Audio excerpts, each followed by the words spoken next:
안녕하세요. 문학초집입니다.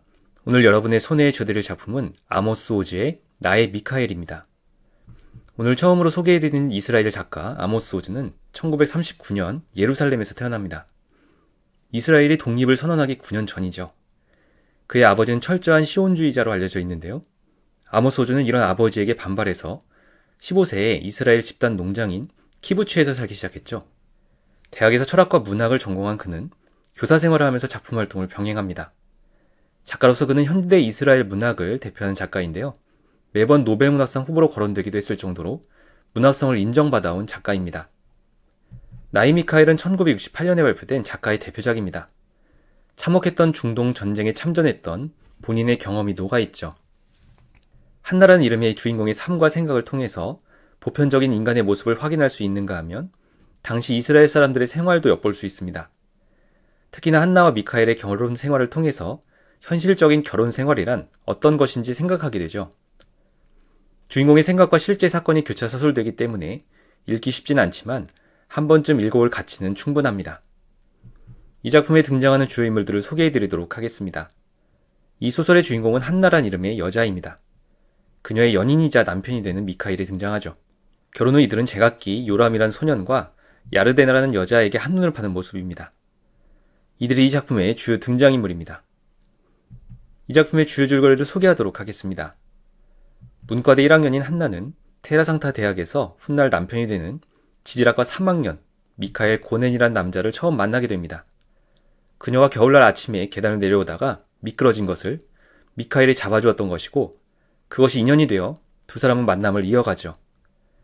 미카엘은 홀론이라는 곳 출신이었고 어머니는 일찍 여의였으며 아버지 에스겔은 홀론시에서 공무원으로 일하고 있었습니다. 한나의 경우는 일찍 아버지를 여의고 홀로 된 어머니와 오빠인 에마뉴엘과 살아왔죠. 미카엘이라는 남자는 말을 재미있게 할 줄 모르는 진지한 사람이었고 한나는 그런 그의 모습이 싫지 않았습니다. 미카엘은 한나에게 그녀와 결혼할 사람은 아주 강한 사람이어야 할 것 같다고 말하고 그녀와 결혼하고 싶다며 청혼을 하죠. 두 사람은 미카엘의 고향인 홀론으로 내려가 그의 가족들을 만났는데 그에게는 아버지 에스겔 외에도 고모들이 넷이나 있었습니다. 고모들 중에서도 유독 괄괄한 성격의 소아과 의사 제니아는 미카엘은 어떻게 해서든 공부를 해서 교수가 되어야 한다는 이야기를 하죠.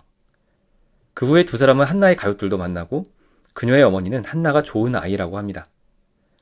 마침내 미카엘과 한나는 결혼을 하고 신혼생활을 시작하는데 한나는 왠지 모르게 그와의 결혼 생활이 어색하게 느껴졌죠. 결혼한 지 3개월 후에 한나는 임신을 하는데 제니아 고모가 와서는 미카엘에게 중요한 시기에 임신을 했다며 낙태를 권하다가 돌아가기까지 합니다. 한나는 큰 충격을 받아 울지만 미카엘은 아내를 달래주는 것에 소홀한 모습을 보이죠. 임신 초기 한나는 강의 듣는 것을 그만두는 한편 미카엘은 학위시험을 우수한 성적으로 통과합니다. 이 즈음 두 사람 사이에는 뭔가 모를 불편한 벽이 놓이게 되지만 마치 장거리 여행객처럼 서로 타협하며 지내죠. 한나는 한나대로 자신이 희생하고 있다고 생각했고 미카엘은 미카엘대로 자신이 하고 싶은 걸 다 하지 못하고 있다고 생각했기 때문입니다. 마침내 두 사람에게는 아들이 태어나고 미카엘의 아버지 에스겔은 증조부를 따라 그 이름을 잘만이라고 하고 싶어 하지만 결국 야이르라고 이름을 정합니다. 미카엘은 야이르를 키우면서 좀 더 좋은 곳으로 이사를 가고 싶어 하고 몇 년 후에 지질학과의 조교 자리를 얻죠. 그는 집 한 구석에 자신만의 서재를 만들고 늦은 밤까지 공부를 게을리하지 않으며 박사 논문을 준비하는 한편 4살이 된 야이르와 꽤 좋은 부자 관계를 유지합니다. 어느 여름날 미카엘과 한나, 야이르는 여름 휴가로 이제는 은퇴한 에스겔을 찾아 홀론으로 떠나고 에스겔과 야이르는 즐거운 시간을 보내죠. 휴가를 마치고 예루살렘으로 돌아온 지 며칠 후에 에스겔은 거리에서 갑자기 쓰러져 결국 사망하고 상을 치른 후 반복되는 일상은 계속 흘러갑니다. 1956년 가을에 한나는 심한 감기에 걸리게 되는데 그는 괜한 반발심에 추위에 몸을 내맡겼다가 더욱 증세만 심해지죠. 얼마 후 이스라엘과 아랍 국가들 사이에 2차 중동 전쟁이 벌어지고 미카엘도 징집되어 전장으로 나가게 됩니다. 이스라엘군은 연전연승을 거두고 이집트로 진군해 나가는데 미카엘이 전장에 나가면서 했던 예상과는 달리 전쟁은 길어지죠. 그 와중에 한나의 병세는 조금씩 나아가고 같은 아파트에 사는 요람이란 소년이 그녀의 관심을 끌게 됩니다. 10대 소년인 요람은 한나에게 연심을 품고 있었고 이를 눈치챈 그녀는 이를 이용해 은근히 즐기기까지 하죠. 얼마 후 전쟁이 끝나 미카엘은 집으로 돌아오고 이들 가정에는 다시 전쟁 전 같은 평범한 일상이 시작됩니다. 미카엘의 박사 논문이 거의 마무리되어 가고 야이르는 유치원을 졸업해 초등학교에 다니기 시작하는 한편 한나도 통상부에서 일을 시작하죠. 이들 가족은 방이 3개 딸린 아파트로 이사를 하고 곧 미카엘의 박사 논문이 완성됩니다. 얼마 후 한나는 둘째를 임신하는데 그 사이 야르데나라는 여자가 미카엘을 돕고 한나는 두 사람 사이에 뭔가 있다는 것을 직감하죠. 그녀는 물론 두 사람이 심각한 사이는 아닐 거라 생각하면서도 이제는 마음속으로 미카엘에게 이별을 고합니다. 이제 이 작품의 감상평을 공유하도록 하겠습니다. 먼저 이 작품의 마지막 부분에 대해서 생각해 볼 필요가 있을 것 같습니다. 이 소설은 기본적으로 주인공 한나와 그의 남편 미카엘의 첫 만남부터 결혼, 이후에 이어지는 약 10여 년의 부부 생활의 모습을 그리고 있습니다.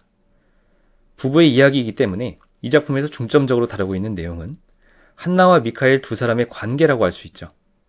조금 단순하게 두 사람의 관계의 변화를 정리하자면 가까워지는 듯 했다가 멀어지는 구조입니다. 한나는 미카엘과 결혼한 이후에 도리어 연애할 때보다 더 큰 심리적 거리감을 느끼는 모습을 지속적으로 보여주죠.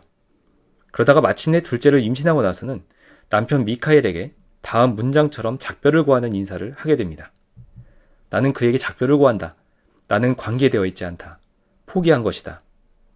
물론 그녀가 이 말을 입 밖으로 낸 것인지 실제로 이혼을 한다든가 하는 행동으로 옮겨 쓰는지는 이 소설만으로는 알기 어렵습니다. 분명한 것은 한나는 미카엘에 대해서 끊임없는 거리감을 느껴왔고 결국 그 심리적 간극을 좁히지 못했다는 것이죠. 이 부분에서 미카엘에 대한 한나의 작별 인사가 무엇을 의미하는 것인지 생각해 보면 좋겠습니다. 하나의 해석은 많은 부부가 그렇듯이 한나와 미카엘 부부도 결혼 생활이 오래됨에 따라 자연스럽게 권태감을 느꼈다는 것이죠. 이렇게 보면 한나의 이별 선언은 비록 갈라서지는 않더라도 배우자에 대한 기대를 하나 둘씩 적고 사는 사람들의 심정을 대변한 것이라고 볼 수 있습니다. 또 하나 가능한 해석은 한나가 드디어 남편 미카엘에 대한 심리적 의존을 버리고 자기 자신으로 서겠다는 다짐으로 보는 겁니다. 사실 한나는 미카엘과 만난 이후에 급속도로 그에게 심리적으로 의존하는 모습을 보이는데 결혼 이후에도 이런 모습이 지속되죠. 하지만 미카엘은 이성적이고 냉철한 부류의 사람이었고 한나는 조금씩 그에 대한 기대를 버리기 시작합니다. 그러므로 이 마지막 장면에서의 한나의 모습은 아무리 부부더라도 자신과 미카엘은 다른 사람이며 결국 각자가 살아가야 할 인생이 있음을 깨닫는 장면으로 볼 수도 있습니다. 잘 가세요. 당신에게 달려있는 것은 아무것도 없다고 말하는 게 너무 늦은 건 아니겠죠. 나에게도 말이에요. 두 가지 해석 모두 맞을 수 있고 실제 많은 부부들이 느끼는 점이라는 것에서 이 소설의 마지막 장면은 많은 생각을 하게 만드는 것 같습니다. 다음으로 미카엘 고넨과 미카엘 스트로고프에 대해서 생각해 보겠습니다. 한나가 자기 남편 미카엘에게 끝내 작별 인사를 고하게 된 것 자체에 대한 해석도 필요하지만 그 원인에 대해서 생각해 볼 필요도 있을 것 같습니다. 사실 이 소설은 편하게 읽히는 편은 아니라고 할 수 있는데 한나의 내면의 이야기와 외부에서 실제 벌어지는 이야기가 교차하기 때문이죠. 다소 뜬금없이 불쑥불쑥 튀어나오는 한나의 내면의 이야기를 종합해보면 그녀가 남편과 일치감을 느끼지 못한 이유를 짐작해 볼 수 있습니다. 문학도인 한나는 특히 프랑스의 소설가 쥘 베른의 작품들을 좋아했는데 이미 널리 알려진 대로 쥘 베른은 모험소설을 많이 쓴 작가입니다. 한나는 쥘 베른 소설들 속 주인공 중 하나인 미카엘 스트로고프를 동경하는 모습인데 결혼 전에 남편에게도 이를 이야기한 적이 있습니다. 지금도 나는 가끔씩 미카엘 스트로고프 같은 남자를 만나고 싶어요. 크고 강하지만 조용하고 내성적인 사람. 그는 우연찮게도 남편과 같은 이름을 가진 소설 속 인물 미카엘 스트로고프를 동경했고 결혼 이후에도 지속됩니다. 그래서 그녀의 내면의 상상 속에 그리고 그녀가 가끔씩 꾸는 꿈 속에 늘 미카엘 스트로고프가 등장하고 있는 겁니다. 비록 이름은 같지만 현실의 남편 미카엘과 소설 속 인물 미카엘은 분명히 대조되는 특성을 가지고 있었죠. 조용하고 내성적인 것은 동일하지만 전자는 정적인 연구자였고 후자는 동적인 모험가였던 겁니다. 물론 한나는 남편에게 그와 소설 속 인물을 비교하지는 않는다고 이야기하긴 하죠. 당연히 당신을 미카엘 스트로고프하고 비교하고 있는 게 아니에요. 도대체 뭐 때문에 그러겠어요? 물론 아니죠. 그러나 작품 속에서 한나는 결혼 전에 가졌던 미카엘 스트로고프에 대한 동경을 끝내 버리지 않았고 이상형인 그와 실제 남편과의 괴리감을 느꼈던 것 같습니다. 두 인물 사이에 도저히 좁힐 수 없는 간극 때문에 한나는 결국 남편에 대한 기대를 버리고 정서적 유대감을 끊을 수밖에 없었던 것이 아닐까 싶죠. 물론 미카엘과 돌싱이 된 그의 여자 동료 야르데나와의 끈적한 관계가 결정적 계기가 되긴 했지만 그 이전의 근본적인 원인은 그것이었던 것 같습니다. 이전에 한나도 자신에게 은근한 호감을 보이는 요람이라는 10대 소년에게서 짜릿한 자극을 즐겼었기 때문이죠. 마지막으로 예루살렘의 이미지가 이 작품 속에서 하고 있는 역할에 대해 생각해 보겠습니다. 이 소설의 배경은 1950년대 예루살렘인데 이스라엘이 이 지역에 제1차 중동전쟁을 치르고 독립국가를 세운 지 얼마 되지 않은 시점입니다. 원래 이 지역에 살고 있던 팔레스타인 사람들을 전쟁을 통해 몰아내고 국가를 건설했기 때문에 이 도시는 태생적으로 평화로울 수 없었죠. 이 때문인지 이 작품의 주요 무대가 되는 도시 예루살렘에 대한 작가의 묘사는 음울한 느낌을 전하고 있습니다. 대부분의 서양 문학 작품들에서 배경이 되는 도시에 대한 묘사가 그래도 아름답게 이루어진다는 점을 감안하면 이 소설에서의 예루살렘 묘사는 확실히 다르게 느껴지죠. 겨울밤의 예루살렘의 건물들은 검정색 배경 앞에 얼어버린 회색의 형상처럼 보인다. 억눌린 폭력을 잉태하는 풍경. 도시를 무채색인 검정색과 회색을 사용해 묘사하는 것도 모자라 폭력을 잉태하고 있다고까지 이야기하는 것이죠. 이런 예루살렘의 분위기는 이 작품의 시작부터 마지막까지 변함없이 이어지며 주인공 한나의 심리 상태에도 영향을 주는 것으로 보입니다. 폭력을 잉태하는 풍경을 지니고 있는 예루살렘의 모습은 마치 앞으로 이들 부부가 겪게 될 일들을 암시하는 듯합니다. 잉태된 폭력이 폭발하는 장면은 다름 아닌 이스라엘과 아랍 국가들이 벌인 제2차 중동 전쟁이죠. 남편 미카엘이 이 전쟁에 징집되어 전장에 나가게 되면서 한나가 극한의 상실감을 느끼는 모습을 보이고 있습니다. 미카엘이 징집된 그 시점에 하필이면 한나가 몸이 아픈 시기였기 때문에 그런 감정은 더욱 극대화되고 있죠. 비록 미카엘이 무사히 돌아오긴 했으나 전쟁을 겪으며 두 사람의 심리적 거리감은 더욱더 벌어지고 맙니다. 이 시기에 한나는 요람과의 야릇한 관계를 만들어갔고 전쟁 이후의 미카엘은 야르데나와 수상한 사이가 되었기 때문이죠. 결론적으로 이 작품의 초반부터 우울한 분위기를 연출하는 예루살렘의 느낌은 이들 부부의 앞날을 예견케 하는 역할을 하고 있는 셈입니다. 여기까지 나의 미카엘 주필비였습니다. 감사합니다.